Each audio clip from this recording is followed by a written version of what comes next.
Here we are at exercise 18 of Learn Python 3 the Hard Way. And in this one, we're going to learn the first steps to making Python much more useful. So you've been doing what's called straight line scripts. So a straight line script is like exercise 13 here, where you start at the very top and you do one line at a time all the way down until you're done. That's it. What we really want to be able to do is something called branching. So think of a tree. A tree grows and has branches going out. Now what we've got is a pole. So this Python script here is a pole. It's just straight, goes straight from the top to the bottom. That's it. We want a branch. So if we look at this, just look at this visually. It's kind of like a tree. If this is the main trunk and then it branches in, see? And it branches in. Think of these as little branches where it diverges. It splits. It's like forks in the road. You can make a choice. You can go here or you can go there. Now, the thing about this script is that it's actually very similar, or the concept is similar to what we did in exercise 13, where we have argv. So one way to look at this as we go through it is it's a way for you to pass inputs, arguments, the same way you got inputs from the user. It's a way for Python to pass inputs to parts of itself. And we're going to call those parts functions, just like that. Okay, so in the definition, or in the book, you get a decent definition of functions. It's sort of like the basic definition I can start you off with, and then it's basically up to you to go from there as we get further and further down. So make sure you read this, okay? And then I'm going to add a little bit more explanation here. All right, interactively, because that's what the video is very good at. So you've typed this all in, and you've got it to run. So let's just make sure the one I have here runs.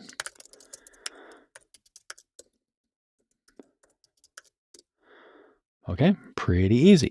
All right, now just for comparison, I'm going to run python ex13.py. I'm going to go gabuba, like that.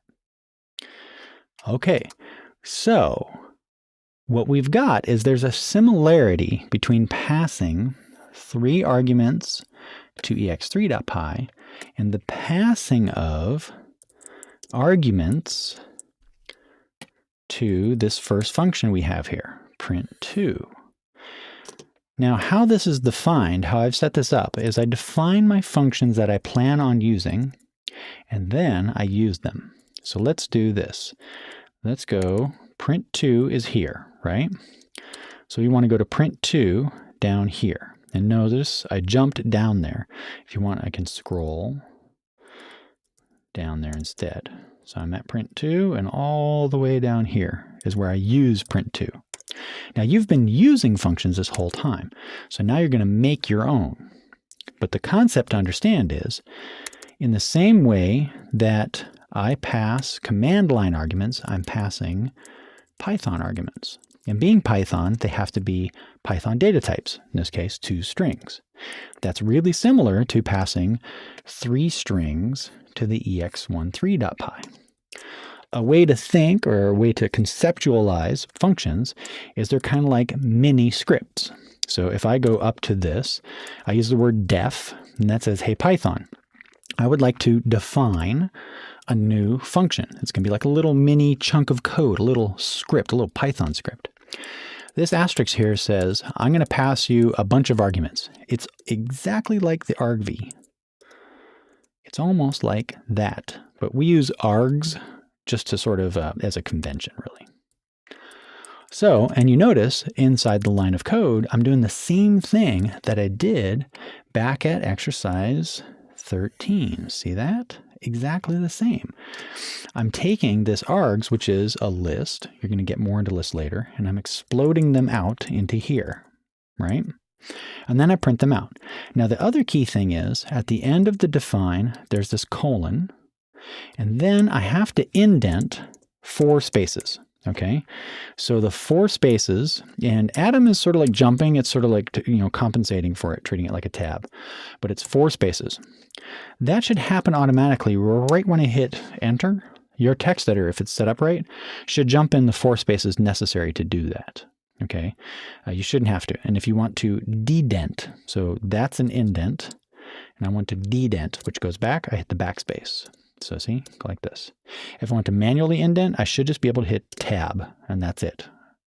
I could do tab once more, and it'll go in a little further, and delete backspaces. So doing that, you type a colon, and then you type your code indented, and then you dedent, like that. See, I just hit the backspace, and that ends your function.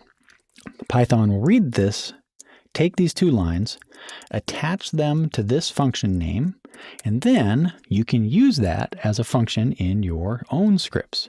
So now I can run it the same way you ran all the other functions, print, int, input, any of those other functions. You just made your own. So let's look at the next function, print2 again. This line here is very annoying. Why would I want to do that? Python already can do the parameters, and you've been using them. Whenever you did print like that, you're using the comma to kind of pass Python a list, or print a list. So, okay, let's go check this out. We made our own.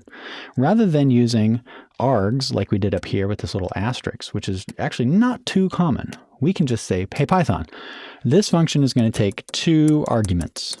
Okay, it's similar to how we can say this script takes 3 arguments, but we just sort of skip the step of doing that. And notice this script also just has only 1 line, whereas the print2, the original one, has 2 lines because we have to extract them. So we're saving ourselves some typing, and also we're being more explicit about what this function can take. So there we go. So now when we call print2, same thing. And then we have a similar thing, print1, just takes 1 argument, and print none, that's how you do no arguments. And then each of those get called. Okay, so that's how you define functions. That's how you make new functions.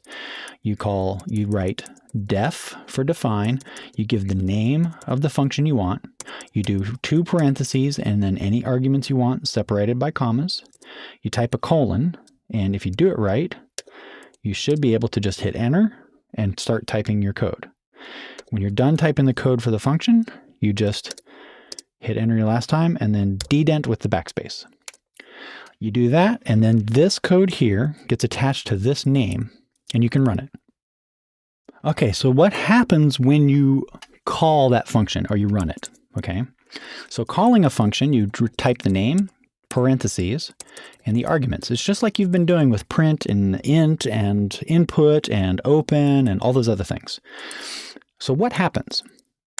Remember, we go from straight line, like in exercise 13, to branches. The idea is we want to branch. So you can think of this code as like a branch because it has like a second level. But we can also say the execution, like how Python runs, now branches. It sort of like splits. So what we can say is it's straight line.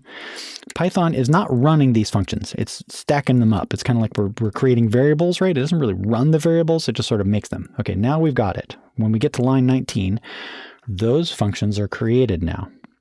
When we get to this point, Python reads print2, parentheses. Okay, these are the 2 arguments to print2. It packs all that up, and then it effectively jumps to right here, line 4. So it goes from line 20 to line 4. That's not totally accurate, but it's a good way to think about it in the beginning. It jumps to that spot. Okay, and then right at this spot, you have your arguments prepared for you. From there, Zed and Shaw are now prepared into args. You then do your code, you call args, you do your print, and when you get to here, Python remembered, he called this, she called this from print2, down at line 20. So I'm going to jump back to line 20 and continue executing. So the same thing here, print2 again is going to jump up to print 2.